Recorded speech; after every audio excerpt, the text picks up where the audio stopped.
اعوذ باللہ من الشیطان الرجیم بسم اللہ الرحمن الرحیم۔ حیرت انگیز کے ناظرین و سامعین کو عبد الرحمن کا سلام پیش ہے۔ ناظرین، آج کی ویڈیو کا مقصد یہ ہے کہ حضرت داؤد علیہ السلام کو بادشاہت کس طرح سے ملی، یعنی کن مراحل سے گزر کر آپ بادشاہت تک پہنچے۔ تو ناظرین، ویڈیو شروع کرنے سے پہلے میں آپ سے ریکویسٹ کروں گا کہ اگر آپ نے چینل کو ابھی تک سبسکرائب نہیں کیا تو ابھی سے کر لیجئے تاکہ آپ کو اس طرح کی نیو انٹرسٹنگ ویڈیوز کی اپڈیٹس ملتی رہے۔ ناظرین، جب حضرت طالوت بنی اسرائیل کے بادشاہ بن گئے تو آپ نے بنی اسرائیل کو جہاد کے لیے تیار کیا اور ایک کافر بادشاہ جالوت سے جنگ کرنے کے لیے اپنی فوج کو لے کر میدان جنگ میں نکلے۔ ناظرین، جالوت بہت ہی قد آور اور نہایت ہی طاقتور بادشاہ تھا۔ وہ اپنے سر پر جو لوہے کی ٹوپی پہنتا تھا وہ کافی وزنی ہوتی تھی۔ ناظرین، جب دونوں فوجیں میدان جنگ میں لڑائی کے لیے صف آرائی کر چکی تو حضرت طالوت نے اپنے لشکر میں یہ اعلان فرمایا، جو شخص جالوت کو قتل کرے گا میں اپنی شہزادی کا نکاح اس کے ساتھ کر دوں گا اور اپنی آدھی سلطنت بھی اس کو عطا کر دوں گا۔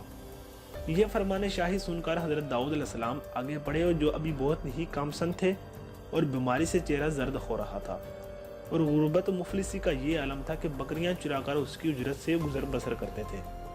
ناظرین، روایت میں آتا ہے جب حضرت داؤد علیہ السلام گھر سے جہاد کے لیے روانہ ہوئے تھے تو راستے میں ایک پتھر یہ بولا کہ حضرت داؤد مجھے اٹھا لیجئے کیونکہ میں حضرت موسیٰ علیہ السلام کا پتھر ہوں۔ پھر دوسرے پتھر نے آپ کو پکارا، اے حضرت داؤد مجھے اٹھا لیجئے کیونکہ میں حضرت ہارون علیہ السلام کا پتھر ہوں۔ پھر ایک تیسرے پتھر نے آپ کو پکار کر عرض کیا کہ اے حضرت داؤد مجھے اٹھا لیجئے کیونکہ میں جالوت کا قاتل ہوں۔ آپ علیہ السلام نے ان تینوں پتھروں کو اٹھا کر اپنے جھولے میں رکھ لیا۔ ناظرین، جب جنگ شروع ہوئی تو حضرت داؤد علیہ السلام نے اپنی گوپن لے کر صفوں سے آگے بڑھے اور جب طالوت پر آپ کی نظر پڑی تو آپ نے ان تینوں پتھروں کو اپنی گوپن میں رکھ کر اور بسم اللہ پڑھ کر گوپن سے تینوں پتھروں کو جالوت کے اوپر پھینکا اور یہ تینوں پتھر جا کر جالوت کی ناک اور کھوپڑی پر لگے اور اس کے بیجے کو پاش پاش کر کے سر کے پیچھے سے نکل کر 30 جالوتیوں کو جا لگے اور سب کے سب مقتول ہو کر گر پڑے۔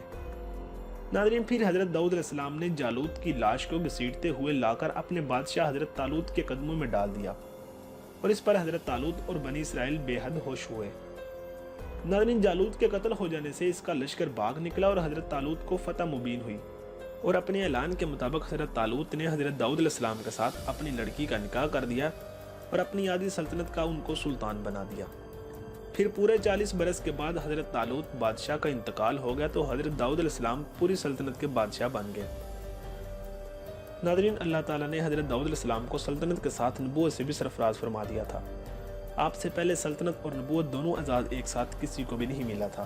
ناظرین، آپ پہلے شخص ہیں کہ ان دونوں عہدوں پر فائز ہو کر 70 برس تک سلطنت اور نبوت دونوں منصوبوں کے فرائض پورے کر رہے تھے، اور پھر آپ کے بعد آپ کے فرزند حضرت سلیمان علیہ السلام کو بھی اللہ تعالیٰ نے سلطنت اور نبوت دونوں مرتبوں پر فائز کیا۔